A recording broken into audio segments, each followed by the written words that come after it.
Hello दोस्तों, नमस्कार। मैं हूं दीपक पंडित, एस्ट्रोलॉजर। जय श्री राम। जीवन में बहुत सारे लोगों ने बहुत सारे अनुभव किए हैं कि किस प्रकार से जीवन में लोग मिलते हैं, बिछड़ते हैं, किस प्रकार से जीवन आगे चलता है, रुकता है, किस तरीके से आगे बढ़ना है, और आपकी जो फाइनेंशियली प्रॉब्लम्स हैं और उनको कैसे ठीक करना चाहिए, किस तरीके से कोई उपाय है। अगर आपकी कुंडली में शनि चंद्र विषयोग है तो अगर आपका कुंडली के अंदर शनि और चंद्र इकट्ठे होते हैं तो चंद्र विषयोग बोला जाता है उसको। तो अगर उस शनि चंद्र विषयोग को ठीक करने का एक साधन और एक माध्यम है कि शराब जो होती है, इंग्लिश विस्की जो है, इंग्लिश का उसका नाम दिया जाता है विस्की को। तो जल जो है वो चंद्रमा है और शराब शनि है। इंसान अपने मन में कुछ कोई बात रख नहीं पाता, उसको संजो नहीं सकता। लेकिन जब एक इंसान उस चीज़ को कम्प्लीटली तरीके से समझ जाता है कि मैं कहीं शायद गलत हूँ, या मुझसे कुछ अनहोनी हो रही है, या मुझसे कुछ गलत हो रहा है, तो इंसान का एक बड़ा सिंपल सा उपाय है कि शनिवार के दिन के ठीक 12 बजे दोपहर को अगर 7 बार फिर से एक विस्की की बोतल हो, हाफ हो, क्वार्टर हो, 60 ml हो, उसको सिर से घुमा के अगर इंसान जल में प्रवाह करता है शनिवार के दिन, तो उसका शनि चंद्र विषयोग खत्म होता है। तो उसकी फाइनेंशियली प्रॉब्लम सॉल्व होनी शुरू हो जाती है।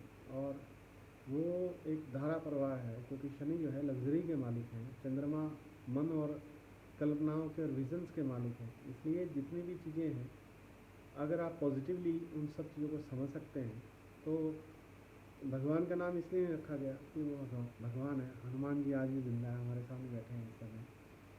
तो भाव कहने का ये है कि कहीं भी कोई भी जय जहाँ भी कहीं दिक्कतें हैं लाइफ के अंदर, जो भी प्रॉब्लम्स हैं लाइफ में, हर चीज़ का सलूशन है दुनिया में। एक समझदार इंसान ने मुझे कहा था कि अगर आपकी कोई बुराई कर रहा है, अगर आपके खिलाफ कुछ बोल रहा है, अगर आपके सिस्टम में वो नहीं आ रहा है, या किसी भी तरीके से कुछ अच्छा पॉजिटिवली कुछ कर सकते हैं उसके लिए, तो एक बात का ध्यान रखिए कि उसकी बात पर गौर मत करना। क्योंकि जिसके पथ ही पैर ही झूठ में है, या चपलता या कपटता में है, वो एक दिन गिर जाता है। आप अपने कर्म पे ध्यान दीजिए, अपना कर्म कीजिए। आज आपके पास कुछ आ रहा है, नहीं आ रहा है, कुछ जा रहा है, कुछ इधर उधर हो रहा है, लेकिन गीता में सबसे बड़ी बात यही कही गई है कि आप अपना कर्म जारी रखना। देना क्या है, आपका सिस्टम क्या है, आपको पालना कैसे है, वो मेरा काम है, ये परमात्मा का काम है। तो इसलिए आप अपना काम करते रहो। आपको जीवन एक बहुत अच्छे लेवल पे भगवान ने एक गिफ्ट के तौर पे गिफ्ट किया है। उस गिफ्ट को आप समझो, कैसे आप अपने जीवन को अच्छे रूप से आप अपने जीवन को जी सकते हैं, कैसे आगे चल सकते हैं, किस तरीके से चल सकते हैं। तो ये आपके जीवन पर निर्भर करता है कि जितनी भी हवाएं, तूफान, या जितना भी आसपास की नेगेटिविटीज़ हो रहा आपके जीवन में आती है, उसको आप भूल जाओ। आप सिर्फ एक ही स्मरण रखो, एक ही सिमरन रखो कि परमात्मा आपके साथ है, भगवान आपके साथ है। आप एक सुचारू रूप से एक बहुत अच्छे इंसान हैं कि आप कहाँ से उठे थे और कहाँ तक आके पहुँच गए हैं। और आने वाले वक्त के अंदर आपके भगवान, आपका ईश्वर, आपका अल्लाह, आपका गुरुदेव, आपके गॉड जहाँ भी आपको संयोजित करना चाहते हैं, जैसे भी रखना चाहते हैं, उसके लिए आप अपना प्रयासरत रखो। लेकिन आप ईश्वर की देन से जिंदा हो, उसकी उसकी उसकी कल्पना से आप अपना कार्य कर रहे हो। आप उसकी बदौलत आप सुन पा रहे हो, समझ पा रहे हो, देख पा रहे हो, चल पा रहे हो। नहीं तो कौन सा बटन बंद कर देता है, कहीं शुगर बढ़ा देता है, कहीं हार्ट में प्रॉब्लम डाल देता है, कहीं किडनी में प्रॉब्लम डाल देता है। बहुत सारी प्रॉब्लम्स हैं लाइफ की, जो इंसान खुद मेंटेन करता है अपनी लाइफ को, किस तरीके से उसको जीवन जीना है। लेकिन नकारात्मक सोच के साथ मत खड़े हो। अगर आप डिमोरलाइज होगे लाइफ में, निरुत्साहित होगे ज़िंदगी में, सकारात्मक सोच नहीं रखोगे, तो आप अपनी पत्नी को कैसे समझा पाओगे, अपने बच्चों को, अपने दोस्तों को, अपने आसपास के वातावरण को कैसे पॉजिटिव करोगे? तो तभी कर सकते हैं जब आप पॉजिटिव होंगे। अगर आप नेगेटिव हो, आपके आसपास का हो रहा नेगेटिव है, और आप नेगेटिविटीज़ में चले गए। अभी बहुत सारे लोग सुसाइड कर रहे हैं, कहीं कोई मर गया, कहीं कोई मर गया, कोई कुछ हो गया, कुछ हो गया। दिमाग पे असर होता है। लेकिन आप ये सोचिए कि आप कौन है। आपके आसपास का इर्द गिर्द का एरिया था, ठीक है, आ गया दिमाग के ऊपर, लेकिन आप ये सोचो कि आप एक पॉजिटिव इंसान हैं, आप भगवान की औलाद हैं, आपके पिता जो है वो संसार के मालिक हैं, उनकी बदौलत आप जिंदा हो, उनकी वजह से आप काम कर पा रहे हो, उनकी वजह से हर चीज़ हो रही है, आपकी कल्पनाएं भी वहीं से आती हैं, आपके आविष्कार भी वहीं से होते हैं, आपके बच्चे भी वहीं से पल रहे हैं, आपका हर एक चीज़ वहीं से आ रही है। लेकिन गीता में सबसे बड़ी एक बात ये कही गई है कि कर्म करने के लिए इंसान आज़ाद है। अच्छा और बुरा विचार हर समय इंसान के पास आता है। 24 घंटे के अंदर 64,000 थॉट इंसान के ऊपर गिरता है, उसके अंदर अच्छा भी होता है और बुरा भी होता है। 84 लाख योनियों में इंसान की देह मिलती है और उसको आदमी वेस्टेज कर दे ऐसे ही, तो भगवान ने आपको बना के गलती करी है, आप पाप या पुण्य क्या करा, आप तो छोड़ के चले गए।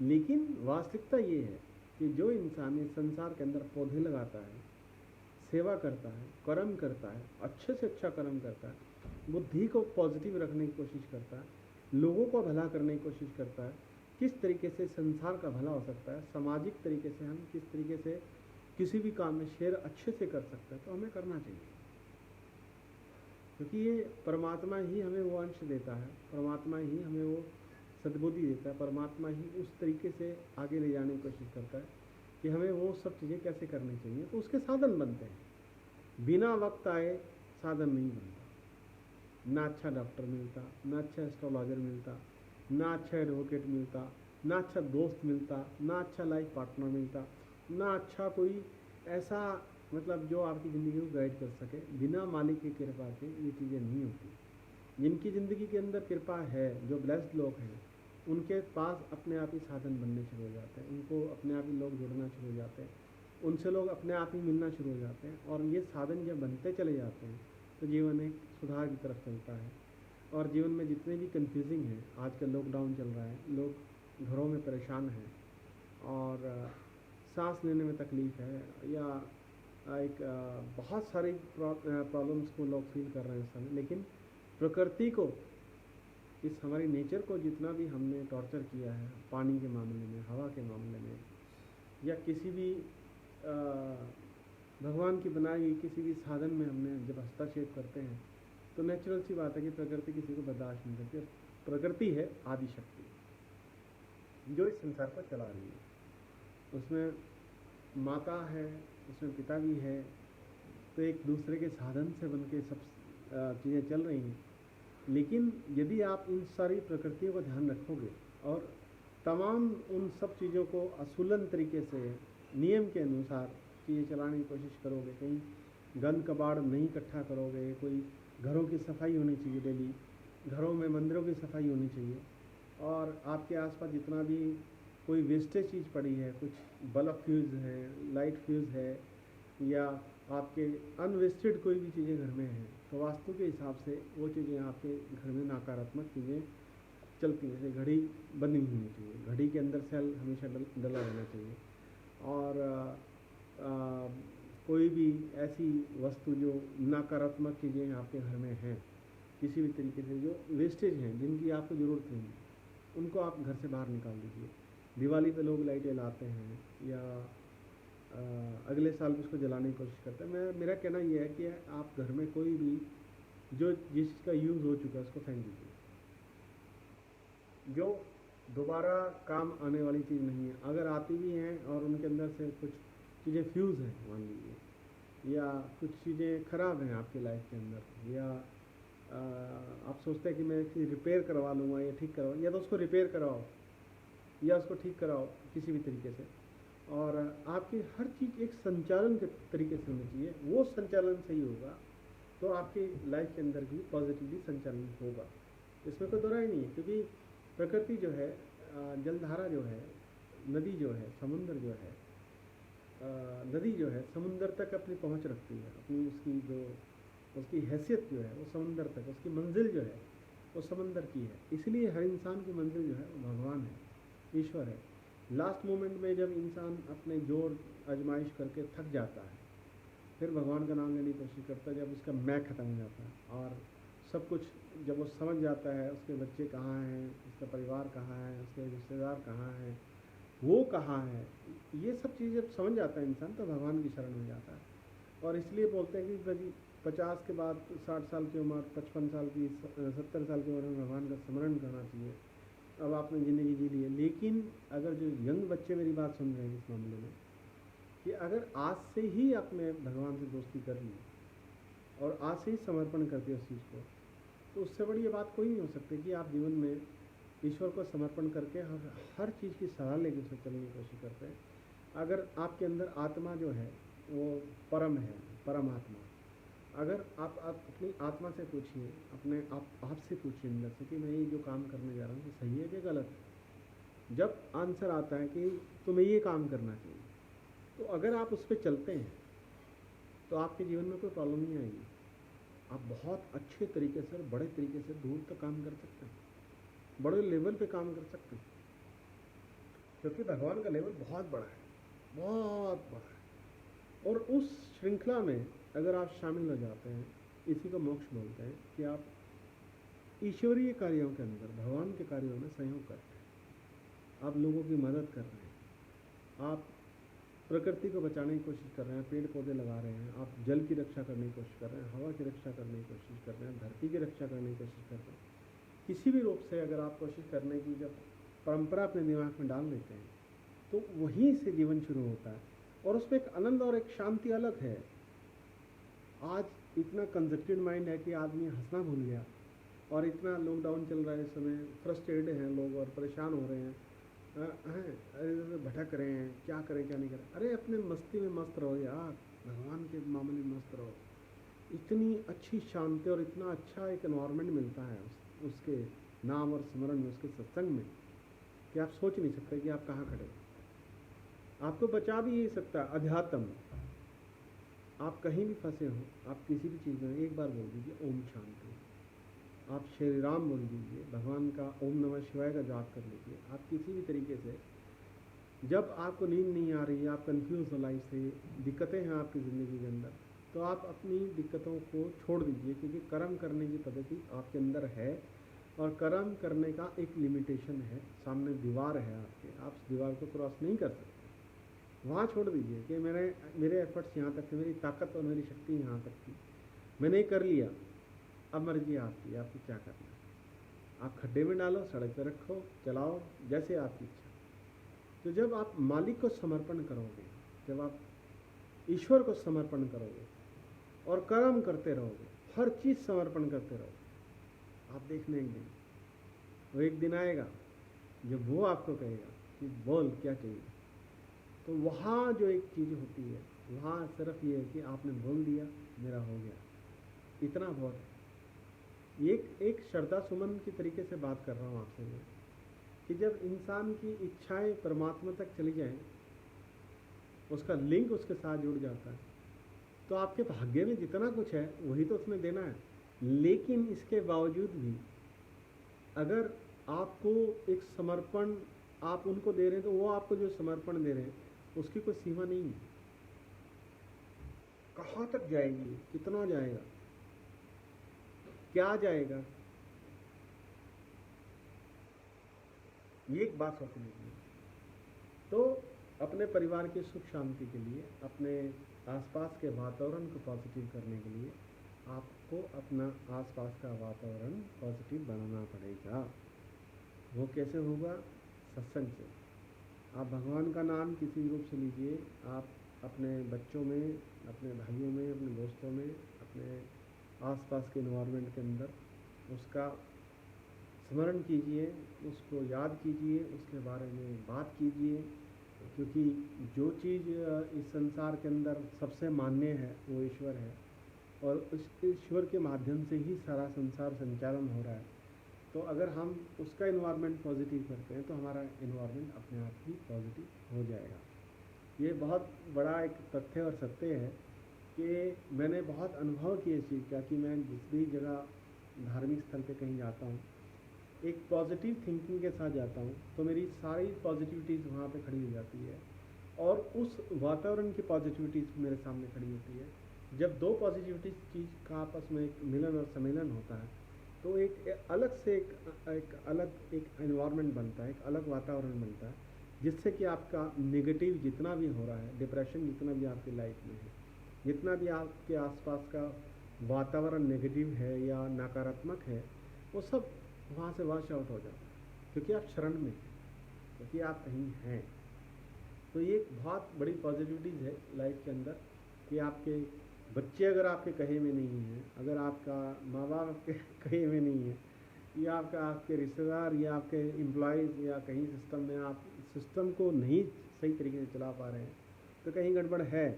तो इसलिए अगर आप परमात्मा से अपील करते हैं उस चीज़ के लिए, वहाँ अपील लगाते हैं, वहाँ प्रार्थना करते हैं कि बीज मंत्रों के द्वारा और अध्यात्म के द्वारा और जितने भी वैदिक मंत्र हैं उनके अनुसार अगर आप अनुसरण करते हैं उन सब चीज़ों का, तो आपके जीवन में महत्वपूर्ण बदलाव आएगा, आपके इन्वायरमेंट में बदलाव आएगा।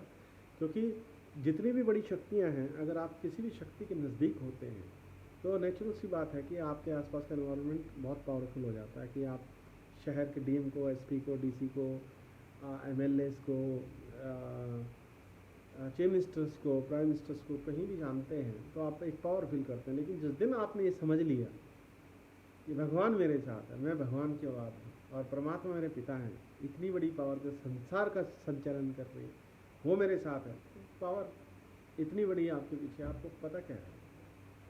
सोचो ना कितनी बड़ी पावर आपके पीछे। जब ये पावर को आप फील करना शुरू करेंगे, जब आप सारे अध्यात्म जिन लोगों ने तपस्या करी है उनकी आप आराधना करेंगे। हनुमान जी आज जिंदा हैं 11 आदमियों में, भगवान श्री राम हैं, शिव हैं, विष्णु हैं, ब्रह्मा जी हैं, माता है, दुर्गा है, कृष्ण हैं, गणेश जी हैं, वाहेगुरु जी हैं, जितने भी साईं बाबा हैं, जितने भी लोगों पे कृपा ईश्वर ने, ओमकार ने करी है, जो आज हमारे जीवन में एक बहुत अच्छे तरीके से हमारे जीवन का संचालन कर रहे हैं। इनकी ड्यूटीज़ हैं। 9 ग्रहों की एक राजनीति है और 9 ग्रहों की राजनीति के ऊपर ओमकार बैठे हैं और वो आपको जीवन का एक लक्ष्य देते हैं कि आपको ये करना है, लेकिन आप भटक रहे हैं।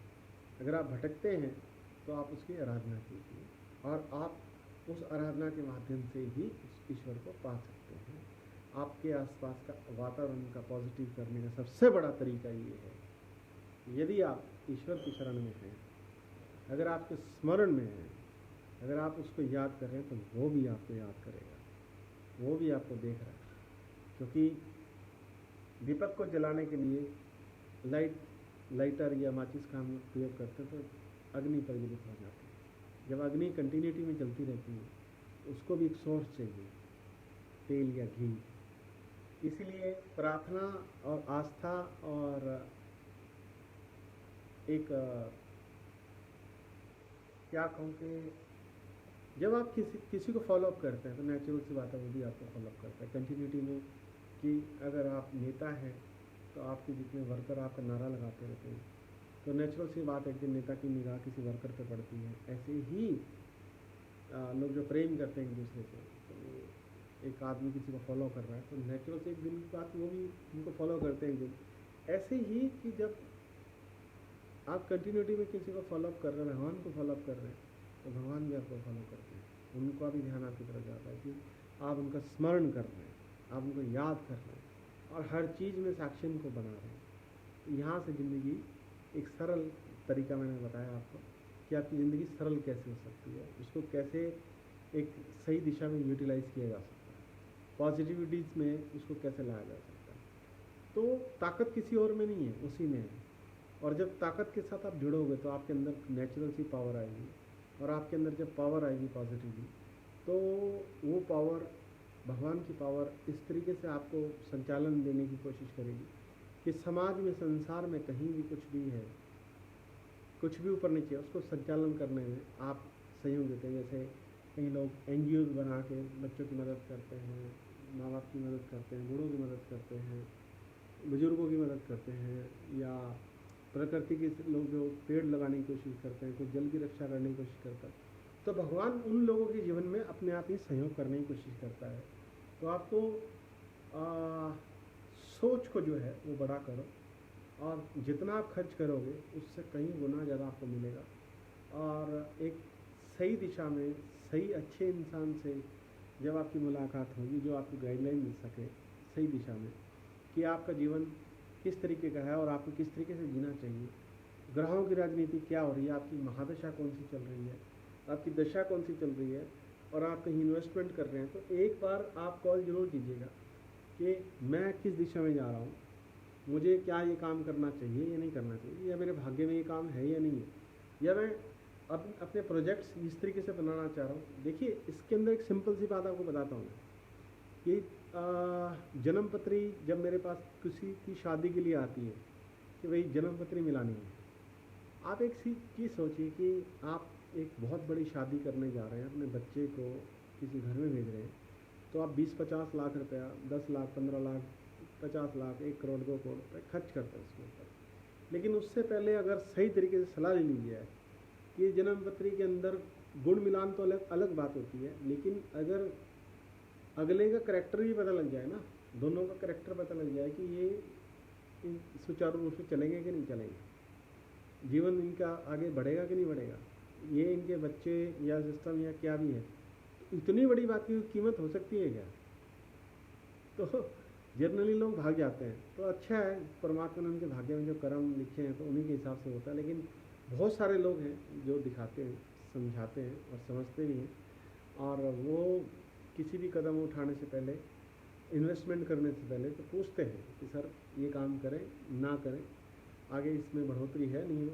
क्योंकि अगर एक आदमी जूस का काम करता है, एक आदमी कपड़े का काम करता है, एक आदमी सोने का काम करता है, एक आदमी लोहे का काम करता है, एक आदमी कागज़ का काम करता है, अगर वही आदमी दूसरे कार्यों के अंदर जब हस्तक्षेप करने की कोशिश करेगा कि अगर मान लीजिए मंगल प्रभावी आपके लाइफ के अंदर तो बंदूक बेचने का काम होता है, ब्लड का काम होता है, डॉक्टर का काम होता है, चंद्रमा साथ हो तो और ज़्यादा बेहतर होता है। लेकिन अगर इस तरीके से ये सब लोग अगर कागज़ का काम करने की कोशिश करेंगे, कोई मास्क बनाने की कोशिश करेंगे, या सैनिटाइज़र बनाने की कोशिश करेंगे, या केमिकल बनाने की कोशिश करेंगे, तो वहाँ वो चीज़ें सुटेबल नहीं होती।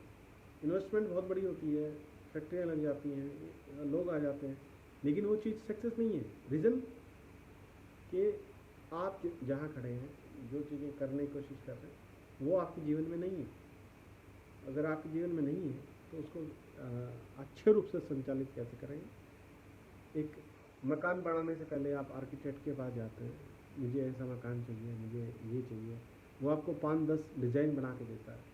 वो डिज़ाइन जब आप एक्सेप्ट करते हैं तो हाँ वैसा ही रूप आपको बना के दे देता है। ऐसे ही एस्ट्रोलॉजी के अंदर हम लोगों के मार्गदर्शन करने की कोशिश करते हैं। भगवान तो है नहीं, लेकिन एक एज ए डॉक्टर, जैसे डॉक्टर के पास आप पहुंचने के बाद, क्योंकि वहाँ विवश होते हैं, कुछ कर नहीं सकते, एक डॉक्टर के पास गए और डॉक्टर ने वो इलाज रिपोर्ट्स चेक करी और एक्सरे कराया, अल्ट्रासाउंड कराया, सीटी स्कैन कराया, सब कुछ जितनी रिपोर्ट्स आती हैं उन रिपोर्ट्स के हिसाब से वो मेडिसिन डिसाइड करता है। वैसे ही हमारा काम, हम भी वैसे ही उसको उसके जीवन के संबंधित जितनी भी चीज़ें हैं उनको क्लियर करने की कोशिश करते हैं कि आपके जीवन में ये सब चीज़ें।